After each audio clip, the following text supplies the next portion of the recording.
Hello everyone, welcome to Star IQ. Star IQ के video platform पे आप सभी का बहुत बहुत स्वागत है। दोस्तों, आज के इस पर्टिकुलर वीडियो में मैं आपको 8 और 9 सितंबर दोनों दिनों के करंट अफेयर पढ़ाऊंगा। सर, कल वीडियो क्यों नहीं बनाई आपने, इसका जवाब दीजिए। तो उसका कारण है कि डियर, मुझे कल के दिन कोई खास ऑथेंटिक न्यूज़ नहीं मिली जिसके लिए मैं एक पर्टिकुलर वीडियो भी बना पाऊँ। स्टार आईक्यू चैनल पे आप लोगों को ये तो भरोसा हो ही गया होगा, और नहीं हो रहा है तो मैं थोड़ा दिलाने की कोशिश कर रहा हूँ कि मेरा मकसद ये नहीं होता कि मैं आप लोगों को पर डे वीडियो बना के कोई नग पूरे करूं। मेरा मकसद होता है कि नंबर ऑफ़ क्वेश्चन है वो थोड़े से ऑथेंटिक हो, थोड़े बहुत जेन्युइन तो हो ही हो। जो क्वेश्चन कहीं ना कहीं आपके लिए एग्ज़ाम पर्सपेक्टिव या इसके अलावा कहीं किसी इंटरव्यू पर्सपेक्टिव हरियाणा के काम आ पाए। बस ये दो पर्सपेक्टिव लेके चलता हूँ। कुछ क्वेश्चन एग्ज़ाम में पूछे जा सकते हैं, कुछ क्वेश्चन कोई हरियाणा के अंदर आप लोग किसी तरीके का जो डॉक्यूमेंट वेरिफिकेशन या कहीं किसी प्रकार का इंटरव्यू टाइप फेस करें तो वहाँ आप लोगों को नॉलेज वाइज पता होने चाहिए। सो इसी करके कल का वीडियो नहीं आया, तो इसमें कोई भी आप लोग परेशानी मत करिएगा कि मेरा कोई क्वेश्चन छूट जाएगा। चाहे वो 1 महीने पुराना भी हो जाएगा तो भी मैं आपको पढ़ाऊँगा। मतलब छोड़ने की कोशिश तो नहीं करूँगा, कोई भी क्वेश्चन ज़रूर आप लोगों को पढ़ाऊँगा। ये भरोसा आप बनाए रखिएगा, और स्टार आईक्यू चैनल को सब्सक्राइब और शेयर तो ज़रूर ही करिएगा आप लोग अपने दोस्तों तक। टेलीग्राम चैनल भी स्टार आईक्यू ज्वाइन कर लेना। मेरा कंप्यूटर कोर्स है स्टार आईक्यू एप्लीकेशन पे, आप लोग उसे भी ज्वाइन कर लेना। कल आपसे एक सवाल पूछा था, उसका सही जवाब क्या होगा। निम्नलिखित में से भारत के कौन से वायसराय ओवन मैरेथिड के उपनाम से कविताएं लिखते थे। तो सवाल का सही आंसर रहेगा Lord Lytton. Option number B इस सवाल का ठीक है। 1876 से 1880 के बीच भारत के वायसराय थे, और उनके कार्यकाल में महारानी विक्टोरिया ने खुद को भारत की सम्राज्ञी घोषित किया था, और उन्हें जो wanderer of fabulous in song जैसे किताबें जो है ना इन्होंने लिखी थी। आज का पहला करंट अफेयर है कि हरियाणा में कब अरविंद केजरीवाल ने make India number 1 campaign launch किया है। तो शायद मैंने इसको लॉन्च करने से पहले ही जब घोषणा हुई थी तब भी बताया था, जब लॉन्च कर दिया तो भी बता ही रहा हूँ आप लोगों को। 7 सितंबर 2022 के दिन हिसार डिस्ट्रिक्ट से जो है ना मेक इंडिया नंबर 1 नाम का कैंपेन जो है ना शुरू किया है। ये थोड़ा सा इंपॉर्टेंट इसलिए भी है क्योंकि अरविंद केजरीवाल जी का थोड़ा थोड़ा ये उद्देश्य दिख रहा है कि हरियाणा के अंदर जैसे स्कूल बंद हो रहे हैं तो वो भाजपा सरकार पे इस चीज़ के लिए तंज कस रहे हैं। अगर सरकारी स्कूल ही बंद हो गए तो गरीब बच्चे जाएंगे कहाँ पे। सरकारी स्कूलों को बंद करने की बजाय उन्हें शानदार बनाया जाए, उनका ऐसा कहना है।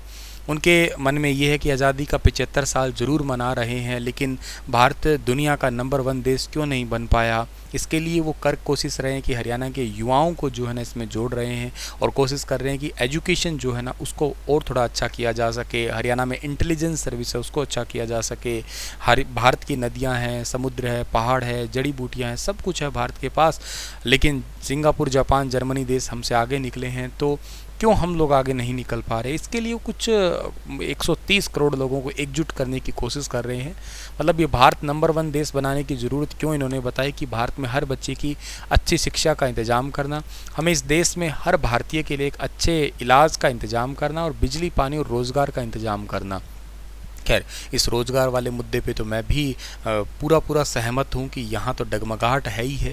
जैसे कि नीति पथ योजना के बारे में तुमने सुना होगा कि यूपीएससी वाले जो आईएएस एग्ज़ाम है उसके लिए भी लेके आ रहे हैं कि 4 साल के लिए आईएएस को रखा जाएगा, उसके बाद में उसको जो है ना होम स्टेट के अंदर भेजा जाएगा। कहने का मतलब है आईएएस की पोस्ट से तो छोड़ दिया जाएगा, 25% को पक्का किया जाएगा, 75% को भगा दिया जाएगा, समझो। ठीक है, सरकारी स्कूलों के लिए भी या स्कूल के टीचर्स के लिए भी ये 4-4 साल वाला फंडा है। तो रोज़गार का डगमगाहट जो है ना एक है कहीं ना कहीं, और ज़रूरी नहीं है कि खैर सरकारी हो, कहीं प्राइवेट सरकार जॉब का भी कोई इंतज़ाम है नहीं, इसलिए भारत को नंबर 1 बनाने की ज़रूरत है।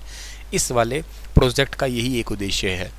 हरियाणा सरकार द्वारा शिक्षा के उत्थान एवं विद्यार्थियों के कल्याण के लिए कौन सी महत्वाकांक्षी योजनाएं शुरू की गई है। तो हरियाणा सरकार ने शिक्षा के उत्थान और विद्यार्थियों के कल्याण के लिए बुनियाद योजना जो है ना स्टार्ट की है। ऑप्शन नंबर बी इस सवाल का ठीक है। इस योजना का मतलब है कि हरियाणा के 9वीं क्लास के बच्चों को प्रतियोगिता परीक्षाओं की फ्री में जो है ना वो कोचिंग दी जाएगी। इंपॉर्टेंट बात यह है, फ्री में कोचिंग दी जाएगी। इसके लिए बुनियाद स्कीम के तहत ही एक एग्ज़ाम लिया जाएगा जिसमें तकरीबन 3000 बच्चे शामिल होंगे, और इसके लिए हरियाणा के अंदर जो ना 51 सेंटर सेटअप किए गए हैं। और इसके अलावा जो ना इसका जो सेंटर है वो रेवाड़ी बनाया गया है। फ्री में कोचिंग लेने वाले बच्चों को ड्रेस है, किताब है, टैबलेट है, बैग है, आने जाने का खर्चा है, ये सब कुछ शिक्षा विभाग की तरफ से उठाया जाएगा। तो बुनियाद स्कीम ज़रूर याद रखना, ठीक है। और ये जो चिराग स्कीम मैंने ऑप्शन में दे रखी ना, इस चिराग का मतलब तो आप लोगों को याद होगा, ये नियम 134A को ख़त्म करके सरकारी स्कूलों के जो बच्चे हैं, यूँ समझिएगा, उनको प्राइवेट स्कूल में पढ़ाने के लिए एक स्कीम है, उनको फ्री में पढ़ाने के लिए। इसमें सरकार 1100 रुपये तक का वहन जो है ना खुद ही करेगी अपने तरफ से। एक बीच में क्वेश्चन तो मैंने नहीं बनाया पर इम्पॉर्टेंट है कि हरियाणा ने इतिहास रचा है। नारनौल हरियाणा की बेटी है जिसका नाम है तनिष्का। इन्होंने नीट 2022 में टॉप किया है पूरे देश में। 720 नंबर में से इस बच्ची ने 715 नंबर लिए हैं। बहुत इंपॉर्टेंट है। गांव मिर्ज़ापुर बाछोद की रहने वाली है। इसके पिता और इनकी जो माँ हैं, ये दोनों ही जो है ना वो सरकारी स्कूल में टीचर ही हैं। ठीक है, तो ये इंपॉर्टेंट है और इसलिए क्योंकि ये आप लोगों को दे रहा है मोटिवेशन। इसके अलावा जो अगला क्वेश्चन है कि हरियाणा में किस योजना के लाभार्थी को परिवार पहचान पत्र से लिंक किया जाएगा। हरियाणा के अंदर आज पूरे दिन के अंदर सबसे बड़ी न्यूज़ जो ट्रोल हो रही थी वो ये है कि परिवार पहचान पत्र जो है ना इससे लिंक किया जाएगा। इस योजना का नाम है आयुष्मान भारत योजना। ऑप्शन नंबर सी जो है इस सवाल का बिल्कुल ठीक है। आयुष्मान भारत योजना के तहत जो है ना मतलब आयुष्मान भारत योजना एक वो योजना है जिसमें गरीबों को 5 लाख रुपये तक का फ्री इलाज दिया जाता है। हरियाणा में 25,85,000 परिवारों का जो है ना डेटा नागरिक संसाधन सूचना विभाग के पास में ऑलरेडी है। ठीक है, और हरियाणा के मुख्यमंत्री जी ने ही एक बैठक करके जिसमें कहा है कि 2011 की जनगणना के सामाजिक आर्थिक आंकड़ों पर लाभार्थियों की 15.5 लाख परिवार हैं ऐसे देखा जाए तो, और जो परिवार पहचान पत्र है उसमें रजिस्टर्ड 25,85,000 परिवार है। तो इनका एक सर्वे करवा के जो है ना आयुष्मान कार्ड बनाया जाएगा परिवार पहचान पत्र के आधार पे ही। हरियाणा के अंदर 519 जो है ना प्राइवेट 174 नागरिक अस्पताल जो है ना इस आयुष्मान अस्पताल योजना में शामिल किया गया। इसी के साथ ही 28,78,429 कार्ड जो है ना अब तक जारी किए जा चुके हैं। 9,33,489 आयुष्मान परिवारों की पहचान की गई है हरियाणा में, और लगभग 539 करोड़ रुपए की राशि का क्लेम अब तक हरियाणा में दिया जा चुका है। और आयुष्मान के प्रीमियम के रूप में 186 करोड़ रुपए राज्य सरकार की ओर से जो है ना वो भी दिए गए हैं। सो इस पॉइंट को भी आप लोगों को याद रखना है।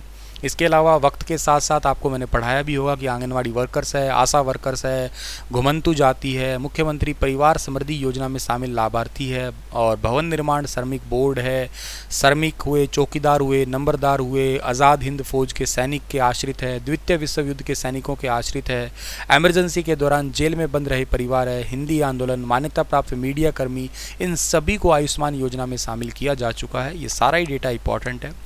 दिव्यांगों को भी 3 लाख रुपए तक के इलाज की सुविधा देते हैं हरियाणा सरकार। इसमें एक्चुअली 5 लाख रुपए का इलाज होता है, दिव्यांगों को 3 लाख रुपए तक का है। ठीक है, चलिए अगला जो क्वेश्चन है वो है हमारा, और एक इम्पॉर्टेंट है क्वेश्चन से पहले कि हमारा भारत का जो राजपथ है उसका नाम बदलकर कर्तव्य पथ हो गया है, और वहाँ पे भारत के प्रधानमंत्री जी ने नेताजी सुभाष चंद्र बोस की प्रतिमा का अनावरण किया है। ठीक है, ये बहुत इंपॉर्टेंट सी प्रतिमा, और इसके साथ ही ये नया राजपथ कुछ नए ढंग से ही दिख रहा है। 3.2 किलोमीटर का कर्तव्य पथ कहिएगा इसको। तो अब हरियाणा में हर साल कितने मेगावाट के सौर ऊर्जा प्लांट लगाने की योजना है। तो हरियाणा के अंदर हर साल 3500 मेगावाट के सौर ऊर्जा प्लांट लगाने की योजना है, ये याद रखना है आपको। वैसे इस साल 4800 मेगावाट सौर ऊर्जा का लक्ष्य था, लेकिन केवल 600 मेगावाट तक ही पहुंच पाए थे। बिजली की बढ़ती डिमांड को पूरा करने की चुनौती बन गया।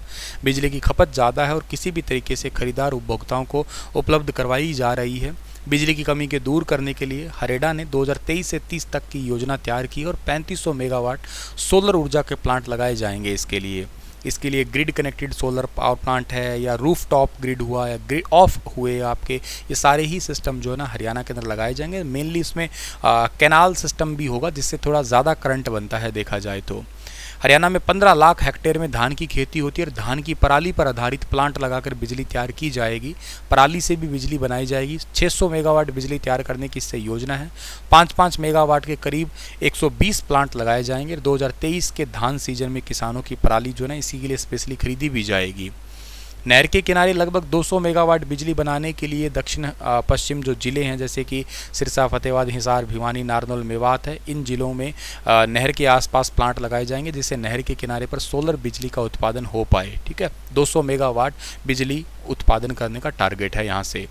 और खेतों से भी लगभग 2000 मेगावाट बिजली तैयार करने का ऐसा प्रयास है हरियाणा गवर्नमेंट का, तो ये भी याद रखना आप लोग।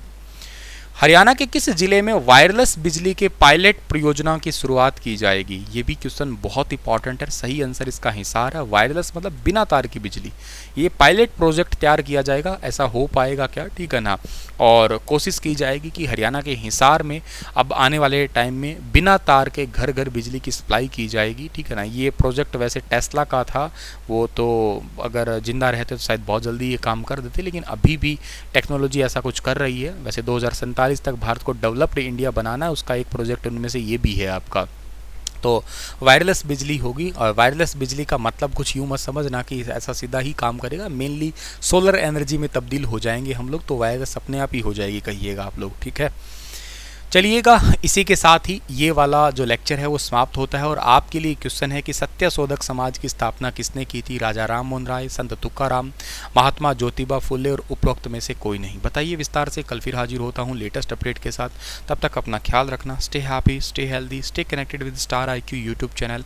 और प्लीज़ प्लीज़ प्लीज़ इस चैनल को सब्सक्राइब जरूर करिएगा आप लोग, ताकि मुझे हर रोज़ वीडियो बनाने का मोटिवेशन मिल सके। आप प्लीज़ अपने दोस्तों को कहिएगा, लाइब्रेरी में या कॉलेज में या जहाँ कोचिंग में जाते हैं, प्लीज़ आप अपने दोस्तों से चैनल को सब्सक्राइब जरूर करवाइएगा। धन्यवाद।